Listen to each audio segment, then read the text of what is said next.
Nafahamu ya kwamba kila mtu hapa ametoka kwenye kituo kinacho sapoti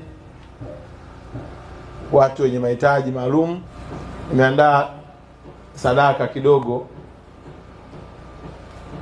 ili mtakaporudi kwenye vituo basi tumike kama sehemu ya faraja na kuatia moyo katika maisha ambayo mnayapitia.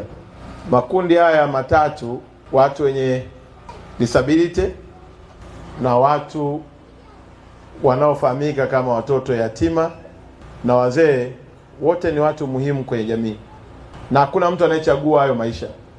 Hakuna mtu anachagua kuwa yatima, hakuna mtu anachagua kuwa mlemavu, na pia hata kwa uzee ukikukuta, hakuna mtu anachagua uzee wake kuishia kwenye kituo cha wazee.